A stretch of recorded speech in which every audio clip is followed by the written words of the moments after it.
What's going on, Flicks Talkers? Hope you're having a good day or good night so far. I'm unfortunately not. I'm a bit nasally. And of course it happens like 3 days before I'm headed out of town. I'm actually going to New York for a week and it's freezing out there. So it's not going to do much for my nasal or my sickness. Anyways, that's not why you clicked on this video. You came here to listen to me rant about some Terminator Dark Fate. And I did it in the last video, and a lot of response, in the comment section, just kind of pretty much agreeing with them changing the lore a lot. I'm not even going to say just a bit. They changed it up to make it their own version. So I'm going to say this, guys. Let's go into this with minor spoilers because I could be talking about some things. And if you haven't seen the film, you guys are going to kill me. So anyways, spoilers ahead. Possibly. You've been warned. But the main thing I wanted to talk about, guys, was the amount of money that Terminator Dark Fate is losing. And this is from 3 days ago from Variety. And like I said, it's just something I wanted to cover on the channel because I am a huge fan of this franchise. The last couple movies were shit.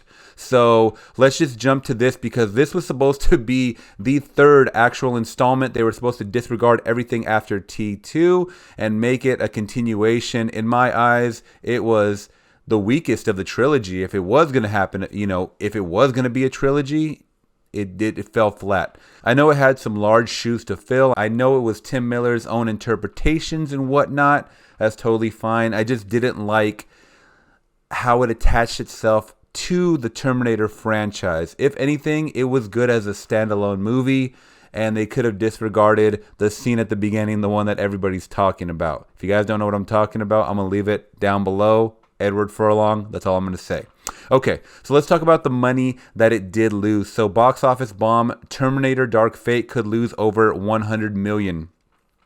Now, I believe that number went up to 120 million as of 2 days ago. So I didn't find too many articles actually covering this because they're waiting for those numbers to come in from China, from overseas. As far as I've heard and just seen from other reviewers, it's not targeting well in China. And the previous movie, Terminator Genesis, was doing pretty well overseas. This one is not. It's doing the complete opposite. So I guess that's why they're saying that it looks like it could lose money.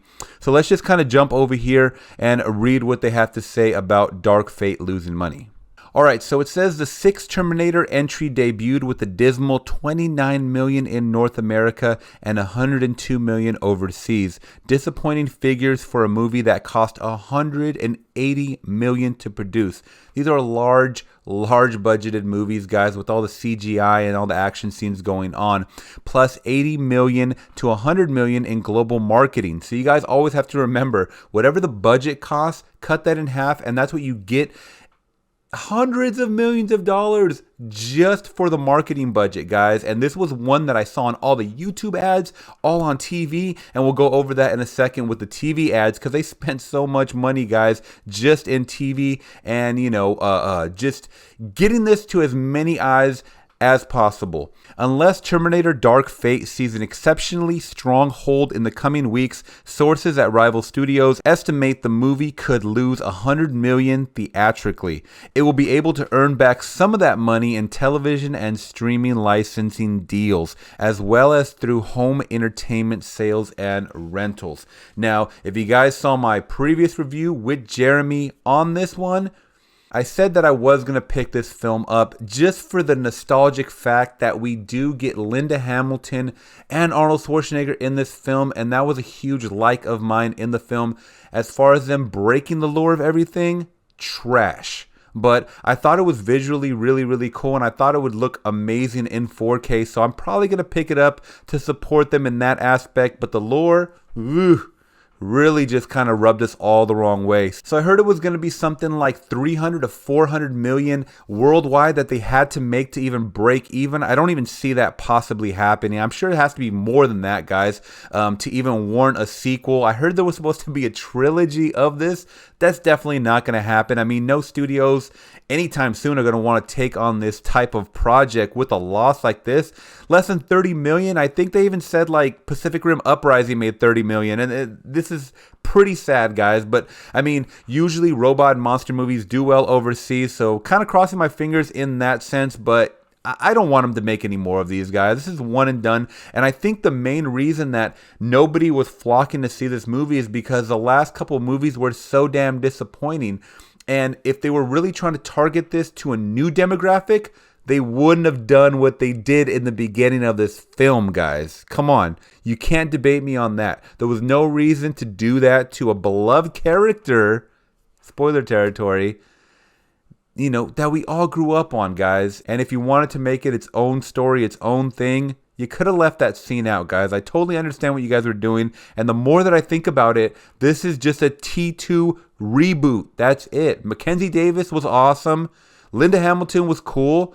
Arnold was weird. He was weird. Whatever happened to that Arnold, that T-800, that character was so damn weird now that I think about it. It was not cool that he was in this movie.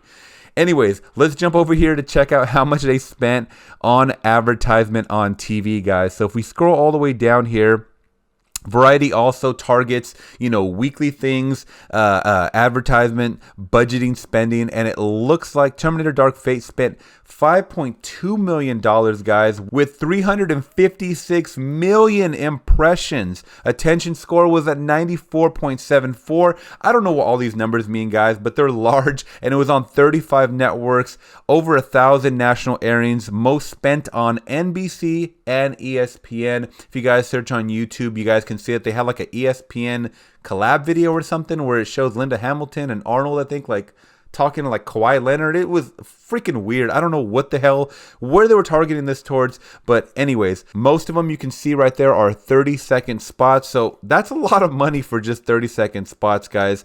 And estimated lifetime TV spend is $28 million. So we're just spending a little under what they made back on TV. Fathom that, guys. Let that soak in. What they spent on TV advertisements, they barely made back at the box office. This is sad. This is terrible.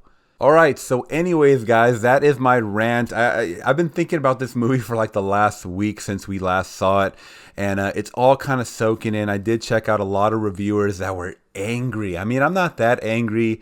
I understand what they're doing. They're just, it once again goes back to there's not enough writers or not enough people taking a chance, I guess, on writing or good storytelling, you know, just in general. So what they're doing is they're just recycling all this stuff, you know, all the nostalgia, and they're butchering it to the core. I mean, they can't do more movies like this with the original cast, not even with good directors behind them. I mean, that time has kind of come and gone. I mean, it's been decades since we got the originals, so just leave it alone. I mean, you know, you guys are changing up the lore, Skynet to Legion, and it's like so much is just getting skewed around, and it's really just pissing off, you know, us that are in our 20s and 30s that grew up on these movies, guys. And that's all I can say without getting hot-headed.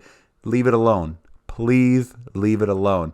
Anyways, what are your guys' thoughts on Dark Fate losing all this money? Because we're talking about money in this video, guys. If you want to go back and talk about the Edward Furlong thing, check out my other video. I'll leave it down below. If you guys did appreciate this video, please hit that thumbs up and make sure you guys are subscribing for more content like this, as well as movie reviews. Like I said, I'm going to be going to New York next week, or actually this weekend, for about a week. So the last review you guys are going to see from me and Jeremy for a while is Dr. Sleep, and I'm actually really looking forward to that one. I've heard so many good reviews on it so far, so we'll let you guys know our honest review on that shortly. Okay, guys? Thank you so much. Till next time, I'm gone. Peace.